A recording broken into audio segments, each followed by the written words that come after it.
Hi, ladies and gentlemen, and welcome back to How to Make Friends. No, How to Win Friends and Influence People. Sorry, I always get that damn title mixed up. But, ladies and gentlemen, thank you so much for your time. Today we are going to be rounding off the final chapter of this book, which is essentially how to become a good leader. That's a pretty big claim. It's not just that. It's more about how to deal with people in a leadership position and how to deal with people and how to make them want to kind of do better and to do everything entrenched with becoming a leader, like how to build people up, how to make people better. If you're in a relationship and you want to see behavior that you like more of, how to facilitate that. If you're in a friendship that you want to see better relationships. If you're in a familial, family kind of relationship, how to make those things better. Again, this is a fantastic book that I love to pieces, which is why we're making so many videos about it, is because it's mostly for me. I'm making these because I really got a lot out of the videos, or not videos, I got a lot out of the book. But alas, my friends, let us get into the principles again for how to become a leader in a position. If you're at work, you become a manager, all of these things. This is the kind of principles that this man, a great man who has had an amazing life. So again, I made bullet points essentially, and like all of the things when I was reading. So these are kind of like the highlights of the book that I took away from things and my understandings of them. So if you have greater understandings, if you read the book or just have your lived experience, please give them to me in the comments down below. I would love to hear about them and just grow as people together. How do you change people without giving offense or resentment? If you must find a fault, this is where you begin. It is always easier to receive criticism after you've received praise. When acknowledging someone has good points, be sure to give good reasons with those good points. This kind of harkens back to what we were talking about within the previous videos of how to like be a person that people want to be around and how to also how to win people to your way of thinking. But all of it is to make people feel important, and how you do that is not just by gassing them up and saying a bunch of nice things to them, but it's instead saying genuine things that you enjoy about people and having reasons why you enjoy those things. So I like your dedication, how hard you're working, and then if they ever call into question what you mean by that, etc., you could point out to an example that you thought about of how this person worked their ass off or dedicated so much time to understanding this, or a person who is incredibly kind, an instance where they're being kind, or etc., you know? So this is the crux, in my opinion, of what this principle is trying to get at, which is principle 1, begin with praise and honest appreciation. When someone is feeling nervous, intimidated, or judged, acknowledging their good points and filling them with lavish praise, as well as making them feel important. After you've done all of that, only then, when you've built up enough goodwill, should you bring forth your criticism gently and politely. Again, I just want to stress those two things, is if you were to put yourself in another person's perception, and you were to say, hey, and you were to go and like say someone's like, we need to talk. I've been seeing these things that I'm not happy with. I hate seeing this stuff, or I wish you could do this better, etc. It starts filling people with nervousness. First, just saying we need to talk without giving context if it's bad or not. We need to talk fills you with nervousness, or being intimidated, whether that's like if you have a boss or if you have a parental figure who's positioning themselves above you. You can feel intimidated by a conversation, by a judgment, and you can very easily feel attacked. And then again, this is the biggest one that can happen for just about everybody, is you're feeling judged.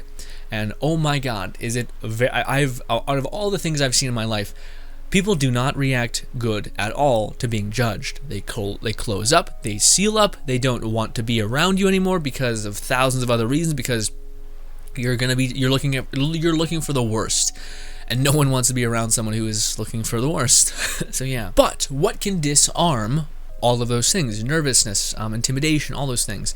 Someone genuinely acknowledging the wonder that you possess, the wonder that you've shown to the world, how hard you're working, making you feel important. You're a valuable member of the team, and everyone values that or appreciates that effort. And when you do bring forth your criticism, do it very gently and tactfully. Gently is my favorite word in this whole argument, because it's not like you're trying to not address the problem, but you're just doing it with a very soft and delicate hand. You're not trying to say, you suck at this. You're saying, I think we should work towards this desired outcome, instead of saying, hey, this sucks, you did this poorly, bad, it's terrible, no one's gonna read this if you're in a newspaper thing.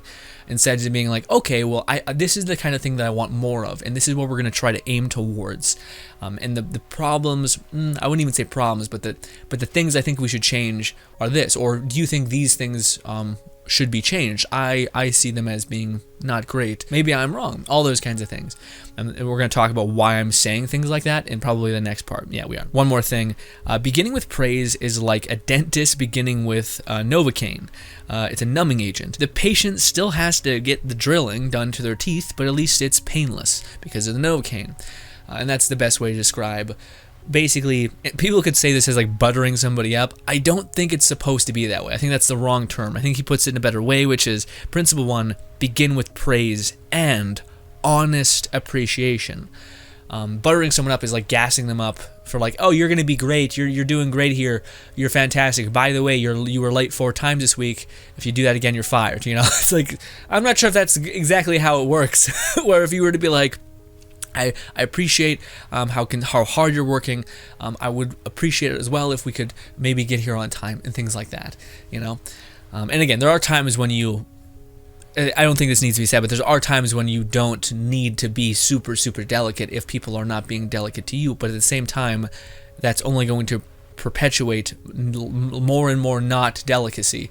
You're going to be like, if someone's rude, you're going to be ruder, and that's going to get you nowhere, but more rudeness, you know. But yes, principle 1, begin with praise and honest appreciation. Again, the goal is to make people not feel judged, intimidated, or anything like that, because if they do, they're going to lock up and they're going to basically position you as your enemy and not as a person wanting the best for them. And if you're trying to be a leader or to build people up, you're not going to want to position yourself as an enemy, because people, their lizard brain will just tell them, don't listen to this person, they're bad for you, they want ill will towards you, throw them away. Principle 2, call attention to people's mistakes indirectly. Also, this is what should be here as well, never use the word but. This destroys a lot of any good appreciation that you've just given to this person. So it's like, you're fantastic and very beautiful, but you're terrible at talking to other people. It's like, well, thank you for saying all the other things, but but means there's a problem. But means there's judgment. There's an insufficiency, essentially. But yes, principle 2, call attention to people's mistakes indirectly. Also, this is what we talked about beforehand in the previous videos, but a lot of the book is subliminally telling you, do not position yourself as the opposition. Do not position yourself as the enemy or the person in front of you. There's a great value in catering your words to make it so that people don't think you're against them, but instead, you're against the problem itself. This is something that other self-help books have kind of hit on, but never, ever, ever position yourself as you judging the person. Judge the activity or the actions or the whatever that you dislike, because people can change that aspect. If you go after someone's character, that's a lot more damning because it's who they are. But if you go after their actions can change relatively easily, especially with what we're going to talk about here in a couple seconds. But yes, so a lot of these he gives like punchlines, which is different in chapters, which I like a lot. But he says, how to criticize and not be hated for it. Lead by example. Ask not of any man that you would not ask of yourself. A great example of this is like politicians who talk about how you need to like recycle or cut down on spending or wear a mask, and proceed to do none of those things. In fact, quite the contrary of just about all those things. And of course, people are like, why would I listen to you if you're not the one doing it as well? There's a great solace in people kind of so-and-so suffering with you, or so to speak, suffering with you. Or just being a man that stands by their own principles. If someone doesn't stand by their principles, then they're kind of just chaos and probably not someone worth entirely betting on, or at least betting on them eventually standing by their principles and, of course, praising them for when they do so. But I digress. So this is a big thing. This is, I think, a big thing where I feel like managers really fail a lot for their employees. But don't criticize people for their mistakes. And this is kind of the crux of the leadership kind of position, but it's do not criticize others for their mistakes. Instead, praise them for the things that they're doing incredibly well. And he goes into this in the book about like examples of why this works and why this should honestly be better. And I've already read a book that's basically all about how like negative reinforcement is a lie that so many people tell themselves is the key, but it's not. And I say this as a person who used to constantly negative reinforce himself, and then I did 1 year of trying to not do that, and I've seen more growth than I ever had myself than I ever had before, because I was focused on getting the desired outcome and not focused on punishing myself for not getting the desired outcome. See, you're like wasting energy essentially, but I digress. But yes, I would like to repeat that. Do not criticize people for their mistakes. Instead, praise them for when they do the actions that you wish to see more of. Do not criticize people for their mistakes. Instead, praise good actions. Constantly, ferociously praise good actions.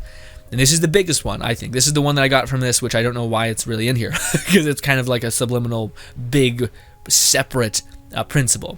But this is, never use the word but. Example, you are a wonderful writer, but you have made so many spelling mistakes.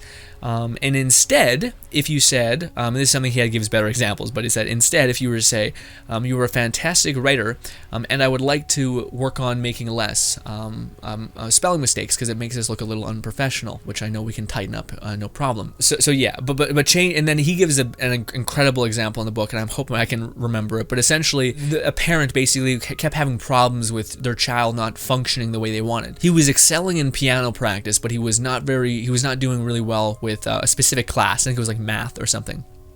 So his parents were taking this course that this man created, who made the book, way back in the day, and instead of them saying, "You're doing so great with your piano, but your grades on math are terrible. You really need to work on that." It's like it took away all of the goodwill, and you ended on a sour note as well. Whereas if you were just to change the but and add in an and you were to say, "We're so proud of you. You've done so well on your piano, and hopefully in the next semester we're going to work on getting those math grades up." Or I think I didn't really do the thing, but instead of saying, "You're doing great with your piano, and we would want to see those grades go up for next semester," and of course we'll offer an incentive, and that's the whole thing we're about to get into, as well as to get people to do things for you. You have to build goodwill, offer an incentive, or find ways to motivate them, which is kind of the similar beat to incentive, but it's a little different. But I digress. Again, do your best to not add buts when praising anybody. Instead, add and. But basically stops the previous thing. It says, what you done is good, but not good enough because this is bad. And that could be super demoralizing and just overall burn a lot of the fire in the hearts and minds of the person you're trying to build up. So again, but if you were just to add and, it would just say, okay, you've done really well with this problem, and now we have all this different problem that we got to kind of solve. And let's do that together. Just this. Let's put this in your peripheral view, or let's put this in view. Sorry. And yeah, that's essentially the idea. Again, big takeaway from this. This is my big takeaway on this, and I've seen so many better results of this. Never say but. Never say no. Never say like stopping words. Always give people just more options, more things, and never try to position yourself as the opposition. I digress. Went on a little too long with that one. Human beings are more incentivized to do something when you praise that thing. Also, one might need to see what you desire first, aka an example of what you desire first. Essentially, again, to say like, why aren't you doing a good job? I think he has a story in the book where he talks about why is this person, or the secretary, kind of messing up, but then he said, wait, she doesn't know what I want. Like she's operating what she values and not operating under what I value, and that's my fault. I need to show her what my desired outcome is so she can help me realize that. But to expect that she's just going to magically know my desired outcome is not fair for her. If I hired her to make my desired outcome happen, I can easily teach her what that is. And this is also a great way of calling again, the principle is principle 2, call attention to people's mistakes indirectly. Again, when you show people what you want, you don't have to let them fail and like mess up. But even still, you would just show them the things they did well and show them an example of what you want done exactly to your perfection, so they would be able to see, okay, I did those things right, but these things are not right, and you wouldn't need to tear them down. And this is one of the principles, but principle I think 4 or something like that is always let people save face, which is essentially saying always let people feel like they can keep their perception or their moral compass or their moral understanding of themselves. Never try to tear that down, because it's kind of a hard thing to build back up. And a lot of this whole principle is phrasing. You can simultaneously praise something while also acknowledging that it may not be perfect or up to snuff. So again, it's kind of on the nose, but you can simultaneously make sure people say like, oh, you're a fantastic writer. I think we should work on making it like this, which maybe this is spelling mistakes not being there or anything like that. And it's not, again, I want to stress it, it's not like you can't address even head on the issues you have at them. It's just there's somewhat of a negative to doing that. And sometimes you have to. Sometimes you have to be like, no, this is the only thing that I don't like about this whole piece, which is fantastic. You're doing amazing. All we need to do is tweak those things, and I'm perfectly happy. One of the things that I mentioned here was an effective way to correct others' mistakes is principle 2. Call attention to people's mistakes indirectly. So again, don't position yourself as the opposition, all that stuff. And this is something that everyone has heard, I'm sure, or kind of has like a passive instance where you've done this, where it's worked out. In fact, I think a lot of these principles, you can think back to your life and be like, oh, I did that and that worked out. Oh, that's probably why it worked out. It was for all the reasons he's given. Not me, the guy in the book, of course. But anyways, this is principle 3. In fact, I'll read the whole kind of header to it. A good leader follows this principle. Principle 3. Talk about your own mistakes before criticizing other people. Again, this is a huge thing. Again, I think it's something that always people have done, and maybe it came from this book even. Let's just read off some things before I rant about it. Talk about your own mistakes first. Introduce humility to oneself to acknowledge the faults that one may have made in the past. Can breathe understanding of others' mistakes and issues. And this is a great phrase that he said that can disarm just about anybody, but he said, you made a mistake, insert person's name, but Lord knows it's no worse than many I have made. You are better than I was at your age.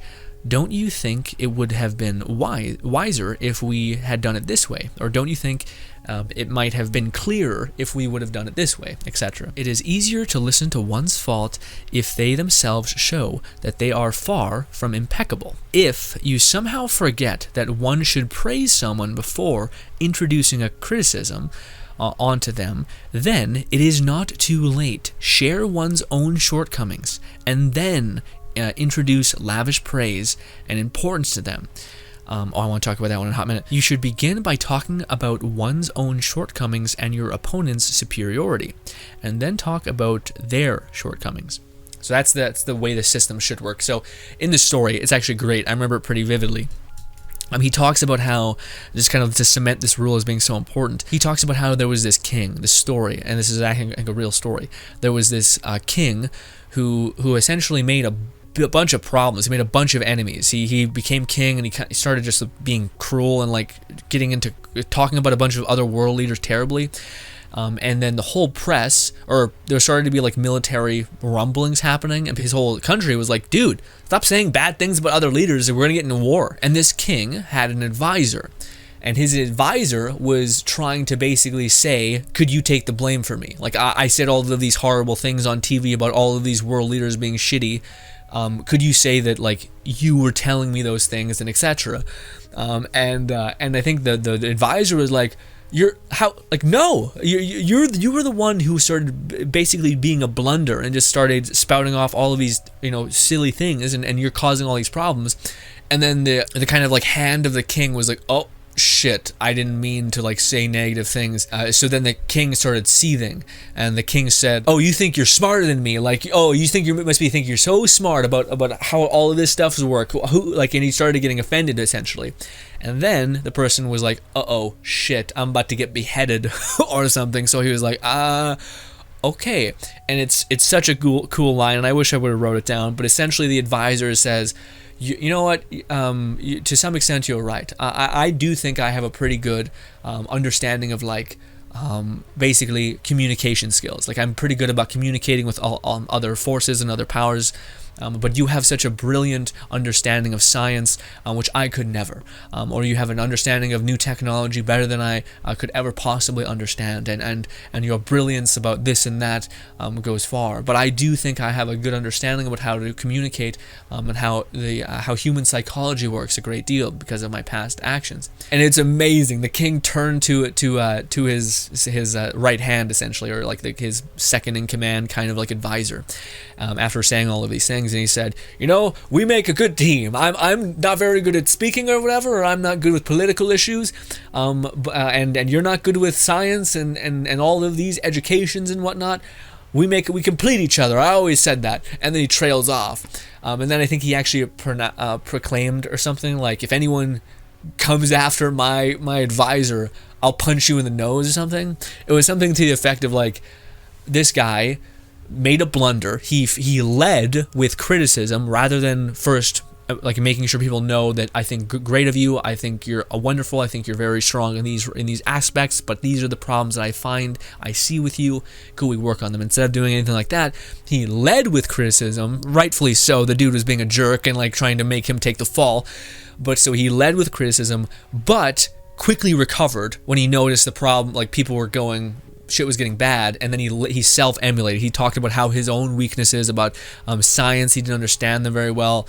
He didn't understand like certain intricacies for certain things, and then he also praised his understanding of his good points, his understanding of psychology and how to interact with people. And the king was like, "Yeah, I am pretty great in that regard, and you're pretty great in that regard too. We complete each other," and was like super jazzed and had a new found enjoyment of the person, because not only did the person kind of position themselves in a place where they weren't intimidating, they weren't judging, and they were also building up, and it's just the best example of building somebody up, and simultaneously whilst not positioning yourself in a place of making them feel judged, making them feel intimidated, etc. So I love this one so much. And again, everyone's heard this, which is talk about your own mistakes before criticizing other people. Again, you need to, if you want to try to say that other people should live up to a greater means or understanding, you first need to lead by example, or else you're just kind of an ass. Anyways, an effective leader will use principle 4. Ask questions instead of giving orders. Again, baby, positioning, but also more than that. Let's get into it. Give suggestions and not orders. You might consider this. Do you think that would work? What do you think of this? Maybe if we were able to phrase it in this way, it would be better. He gives an example of a fantastic example of, he talks about this guy who is incredible at making people be efficient and doing things for him, and he noticed that he never used to bark orders at anybody. He used to always make them feel like the idea was theirs, or that it was a suggestion, or that they had a part in making the order, the direction, essentially. And one of the ways he did that was by doing subliminal things like, don't you think it might be best if we phrased it like this? And then he basically, it was really cool because it was a way of showing that you basically fan the flames of other people's ability and just let them soar. But you also need to nudge them in the direction that you're wanting to go if they are your employee, or if they are a part of your organization or your tribe or whatever the hell, Yeah, and this goes into it. Give people the opportunity, I repeat, the opportunity to do things themselves. Let people learn from their mistakes. This will save some pride and give them the feeling of importance and improvement. Huge. Again, allow people to kind of cater people. That's the idea, is you're not trying to give direct orders. But I will also add this caveat to this, is some people in the world do really, really well with direct orders. Some people, I don't know how to put it, but like some people had like a very disciplinary upbringing, and they do really well with people telling them exactly what they want from them and exactly how they should do it. And I think it's your job to encourage them to dabble in the not so specific, of course. But yeah, again, some people do well with giving direct orders, but a lot of people don't. A lot of people do quite poorly with giving direct, kind of brutal orders where it's like, do this, I need this from you. You might consider this, or do you think this would work? And again, they feel like they're a part of the decision-making process, which can be absolutely lovely. But I digress. Again, this is a huge thing. Talk about your desired outcome in a friendly way. almost like but what if we do this? And again, that's how you're going to get to your desired outcome, rather than no, this instead. And I think he gives a great example again in the book of a person who essentially keeps trying to design art, and no one's buying it.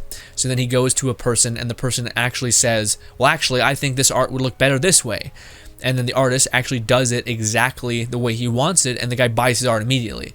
And the guy's like, oh, okay. So it's like, when people feel like they are a part of the process, it works out immensely for you. And in this example, this guy became like really, really wealthy because he understood what his clients desired, and facilitated himself around that. Yeah, instead of giving orders, ask a question to get you to the same end. Again, people are more likely to accept an order when they feel they have had a part of giving it. This is a new principle. A real leader will always follow Principle 5. Let the other person save face. When having to do something unpleasant, like fire someone, or break up with someone, or tell someone bad news, do your best to let them save face, which means to handle them respectfully, carefully, and with an overabundance of praise and reassurance that they'll be okay. Again, he gives examples in the book which are fantastic about when having to fire someone, telling them how good of a worker they are and that they're going to find work immediately. But unfortunately, the time that like we brought you on for, we're out of work essentially, and we're kind of out of capacity. But you're going to be perfectly fine. You worked hard. If you want, we could give your file to other people that we would suggest, because we think nothing but wonderful things from you. So again, you make a person feel like it's not the end of the world, that they're not having a job, and that it's going to be easy for them to self-correct, which we're going to get into another principle, which is basically that. Same thing with a breakup or whatnot. You want to make sure the person knows that it's not like they're not the problem. Hopefully they're not, but even still, it's probably not best that you bring it up. But anyways, you want to tell people that they're not the problem, that they're going to be entirely okay, anyone would be happy with you, etc. It's just, I don't think that solves the heartbreak, but it definitely makes it less of a nightmare. There are pretty grave consequences for not allowing someone to save face or express themselves. If you jump to conclusions too quickly, you can burn many bridges. If you try to destroy others, like again in a breakup, it could be not good. It could be really not good. Pictures of yourself could get thrown up online. You could get a bunch of shit. People could spread rumors about you. It's just best to just not. Even in some heinous circumstances, it's probably just best to leave. Basically, leave as peacefully as you possibly can, even though your emotions may not allow it. You should still, I think, aim for it at the very least. But yeah, this is pretty big. If somebody is in a panic state or seems volatile, it is in one's best interest to reassure them, to tell them that mistakes happen all the time, and that you have confidence/faith that they will do better or get it right next time. Again, when someone's in a volatile state, whether it be someone who's fired at a job or makes a big mistake or whatever, it's best to allow them to save face, to allow them to have an out, and hopefully to allow them to have an out where it positions them in a place of better growth or better outcomes that you're desiring to see. Does that make sense? I hope it does. Anyways, even if you are right and the other person is wrong, or definitely wrong, we only destroy ego, confidence, and self-esteem by causing them to lose face. Again, the whole crux of this, I think, is that it's very, very hard for people to gain those things back. To try to like grind people into dust for just making a simple mistake or even a big mistake. It's better to just walk away, again, to have an ownership and understanding of oneself enough to where you don't feel like you have to like be cruel or to be rude or evil or to get the same thing that they gave you, to quote unquote be the bigger man. Anyways, this is a fantastic quote. I have no right to see or do anything that diminishes a man in his own eyes. What matters is not what I think of him, but what he thinks of himself. Hurting a man in his dignity is a crime. Rough, but yeah.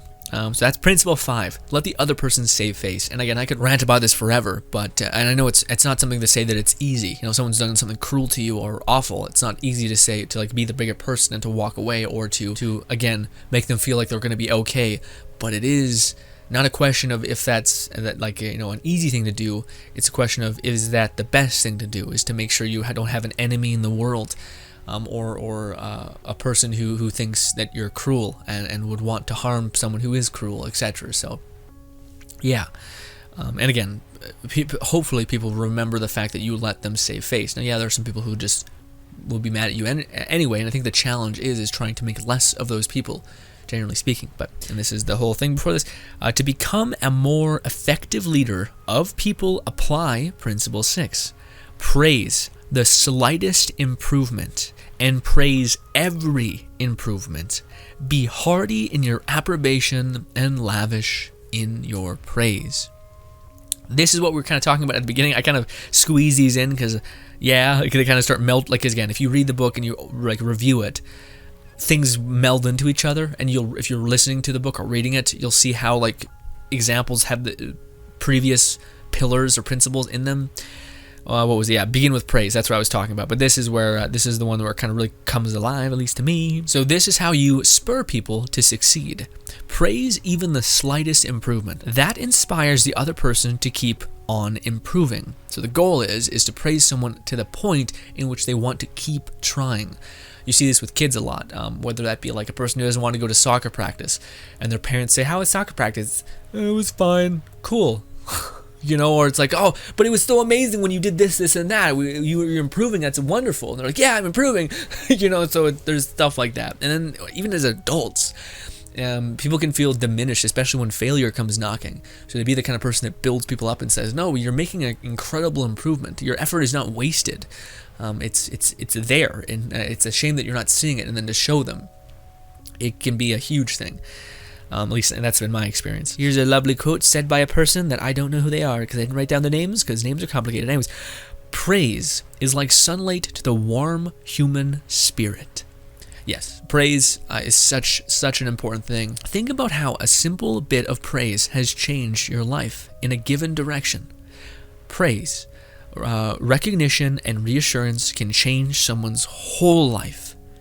Choose praise always over criticism.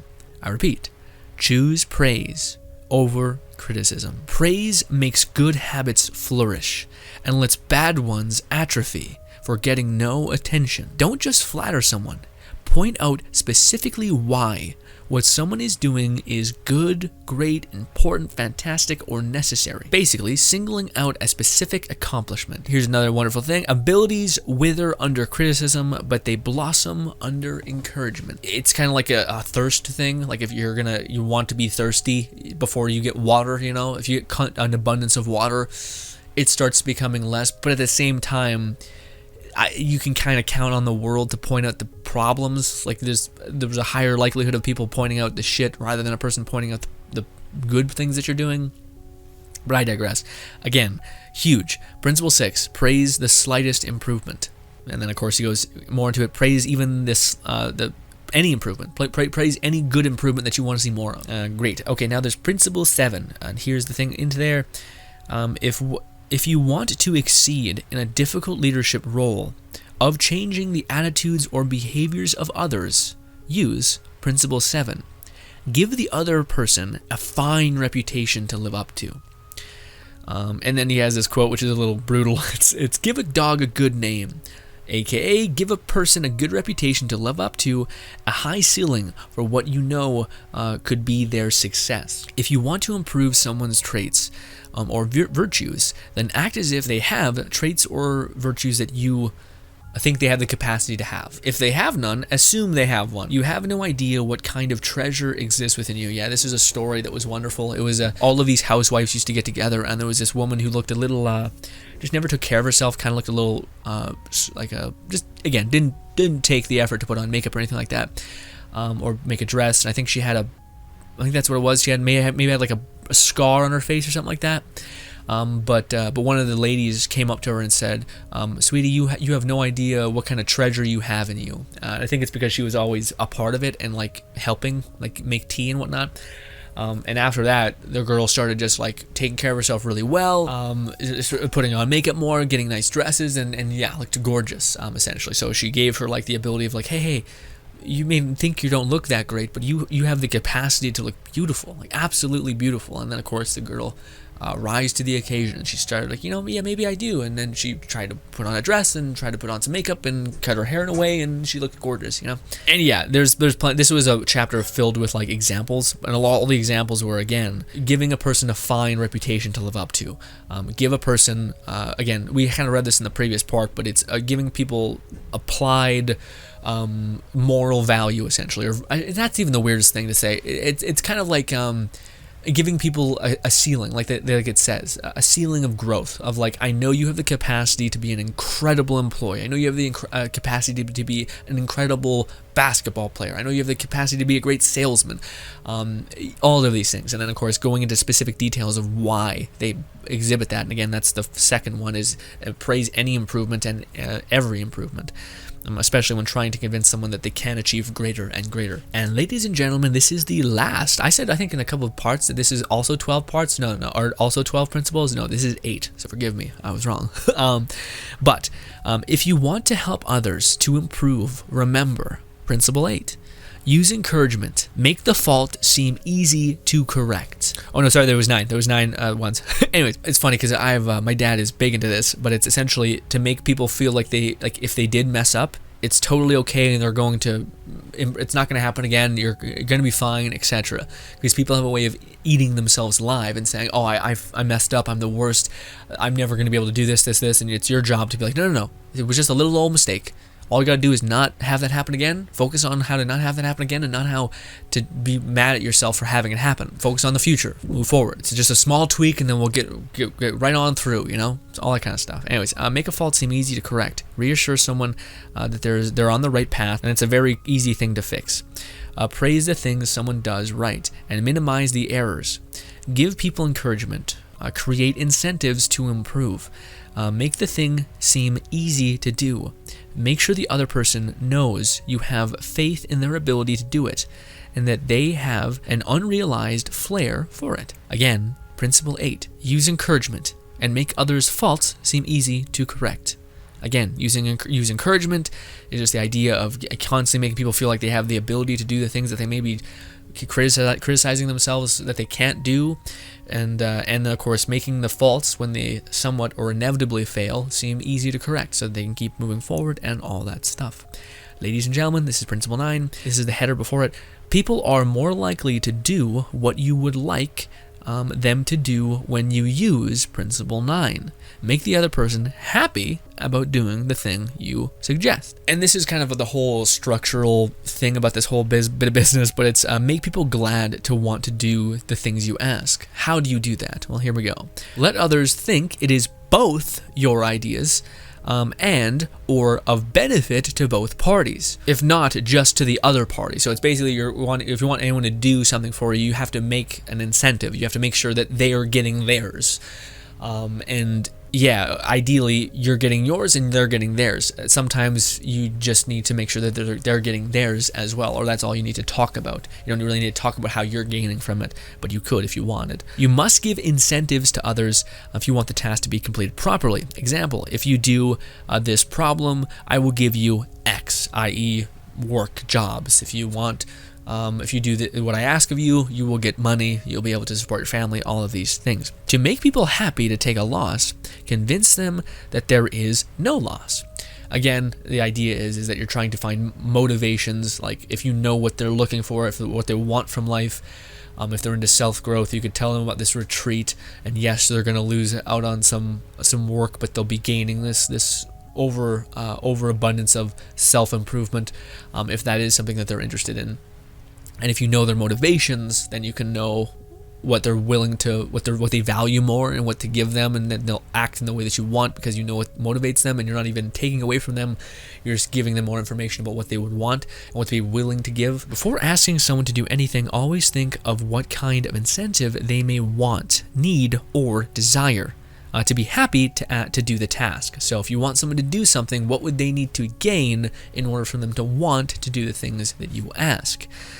And again, in like job situations, it's more of like you're not dealing with the person not wanting to do things for you. You're wanting people to feel better about doing the things you want from me, because there's already an incentive of getting wealth. But with that being said, though, people could go to other jobs, so you're focusing on things like atmosphere, surroundings, things like that. So yeah, and this is a funny quote: men are ruled by giving them toys, admiration, or titles. Toys being money, etc. Admiration is giving them like praise, like they're doing a good job, that they're important. And then of course a title is like manager or something like that. And of course it's not just men, it's everybody. That's whenever I said men, by the way, in this whole series, it's just everybody on the planet. It's not just men. An effective leader should keep the following guidelines in mind when it is necessary to change the attitudes or behaviors of others. Be sincere. Do not promise anything you cannot deliver. Forget about the benefit to yourself and consider the benefits to the other person. You shouldn't offer anything that you don't have to give, unless, like, because you're only going to be getting one favor out of that person, and then they're probably going to try to find a way to break it so that you don't get it either. So it's just stupid. Don't do that. But in the same sense, in order to like generate what they want, you need to think through their eyes. What would they, again, be happy to get? Anyways, number 2 is know exactly what it is you want the other person to do. Don't give them kind of a like random large objective where you don't know exactly what you want, because you can't quantify the cost of what that is through the one. Like you'd be like, can you help me move to my new apartment? Sure. Will you buy me a coffee? Why not? Sure. And then the person has like 1,000 million pounds worth of trash in his apartment that you gotta lug out. It's like, no, I didn't know we were doing all this. I thought it was like a room, not a whole shit, not the whole bit of business. So that's the kind of what he's talking about, is make sure the person knows exactly what you're asking them to do, so that they know how to quantify it, essentially, so that they know, like, okay, this is worth this. If I'm getting this, then I can do this. If I'm doing this, I'm only getting this, and I don't want to do this, so I'm not going to do it. I'm going to be mad while I do it. I'm not going to like you. You're going to be a piece of shit. You're going to give me a bad deal. No, thank you. That's kind of the crux of this whole principle, is you don't want anyone to walk away feeling like they got a bad deal. And that builds a good bit of specific kind of bad will, and not goodwill. Anyways, number 3 is be empathetic. Ask yourself what the other person really wants. Again, we're hinting at that a lot throughout these entire things, is, again, find out what the other person really wants, what their actual desire is. Even sometimes you may need to cut through what the words are saying, like, oh, I want money, when in reality they would want go quadding with them, or to take this martial art class with them because they're nervous to do it alone, or whatever, you know. Number 4 is consider the benefits that the other person will receive from doing what you suggest. Again, this is all about what does the other person get. Be able to explain exactly what they're going to be getting out of it, so that they know, okay, this is not a bad deal, I'm going to be getting more out of it. Number 5 is match those benefits to the other person wants. So find out all the benefits that this thing could give, and then match them to what they would want. This is the last one. When you make your request, put it in a form that will convey to the other person that it will be to the other person's benefit. Again, he doesn't mean actually like a form. He means put it like, if you're breaking down and like putting something in a structural thing, make sure that person understands all the ways that they benefit, they have to gain, why they want to do it. It's kind of like just selling something. So you want to sell something to the best of your ability. And again, these are all the how to be a good leader and all these kinds of things. My voice is shot because I filmed 2 videos before this, so forgive me if I'm breaking at the seams. But I like all of these a lot. Especially I like the ones like giving a person a fine reputation to level up to. That one's fantastic. I love the idea that, like, again, people rise to the occasion more often than they not, and they constantly give themselves too much shit, and they believe that they can't do anything, and that's destructive as hell, and I think that's only going to get worse within my generation. So yeah, also I'm so sorry I'm tiny in the corner here. Principle 8 again was use encouragement to make the faults seem easy to correct. Again, huge. The idea is to again to kind of fight the problem of people self-doubting themselves, to say, hey, you have the capacity for greatness. What do you call it? It's, you made a simple mistake that's easy to correct. We can do this, easy peasy, you know. Again, principle 6 is one of my favorites probably, and out of all of these principles, which is to praise the slightest improvement, and any improvement is massive. Again, it's like you're nurturing the person's soul, you're nurturing the person's potential ego, whatever you want to call it, to grow in the direction that you want. So if you want to see more of good actions, you want to praise the hell out of them and make sure that you're giving that a ton of sunlight, and try to not acknowledge or give, acknowledge is a weird one, to try not to give attention to the ones that are bad. And the greatest example of that, I think, is he kind of gives an example of like flowers, of like if you give your attention is your sunlight, and if you give a bunch of attention to the negative aspects, people are only going to focus more about those and flourish those. Whereas if you start praising the good actions that you want to see more of, the good, those will get a lot of sunlight, and the other ones will somewhat atrophy. And if you handle people with grace and tact, you can easily straight up rip those out of the root if you want, if you're gentle enough, of course. But principle 5 was let the other person save face. Again, you don't want more enemies in the world. As hard as that can be to do, try to do that. Principle 4 was to ask questions instead of give direct orders. Again, you don't want to position yourself as the opposition. You want to make people feel like they are a part of the choice, or the part of the options, or the growth, etc. All that stuff. Principle 3 is talk about your own mistakes before criticizing other people. Again, you want to position yourself as a person who's not perfect, a person who has made mistakes beforehand and will continue to make mistakes, but you're trying to improve and you're hoping that they're doing the same. Principle 2 is call attention to people's mistakes indirectly. Again, positioning. You don't want people to feel like they're kind of trapped, or like you're against them in a big way. You're just trying to, again, try to have less of the actions you don't want more of. And that's a great way to do it, is positioning self. Also, this was the one that had to do with like saying and instead of but. So whenever you're giving praise, or trying to focus on criticizing someone without like hitting them directly with it, always praise them first and then add with an and not a but, the thing that you want to see less of, if you have to. And principle 1 was to begin with praise and honest appreciation. Again, to make sure your people are going into the encounter of having to hear something that they need to change, or that you would want them to change, is best to know that they're not gonna feel judged or nervous or intimidated. They're just you think you think they're lovely, but there's these things that you think that are not quite to your liking, and you would appreciate if they would make an effort to improve upon or change. But ladies and gentlemen, that rounds off one of my favorite books of all time, and I can't tell you how much I'm absolutely going to go back and read the shit out of this, or listen to the shit out of it, because this is just so good, guys. This book was a lovely audiobook. I thought it was absolutely breathtaking. It's funny because it's so old, but it so resonates with everything nowadays as well. I think it's lovely. I think it's just such a wonderful book. It's for a person who always... And one of the things is I've applied almost all of these things, or at least done my best to do so, and the difference you find in like I can't describe, but the reassurance you feel when like you have an understanding of just like the basic things about how to make someone feel better about themselves. And to me that's just a beautiful thing, because the book is very, very much about how do you build people up? How do you become a pillar in someone's life? How do you become the thing that can kind of course correct someone in a very, very gentle and intelligent way, rather than just being brute force or cruel? And how do you actually make people want to do things for you?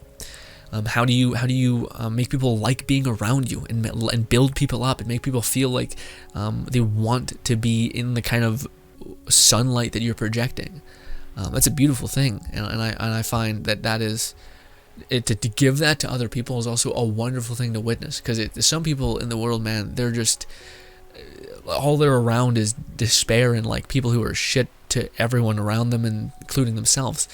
And to see someone when you're able to be that thing where you can make people feel good and feel happy and confident and important and valued and acknowledged is such a cool thing, and it is a beautiful, wonderful thing.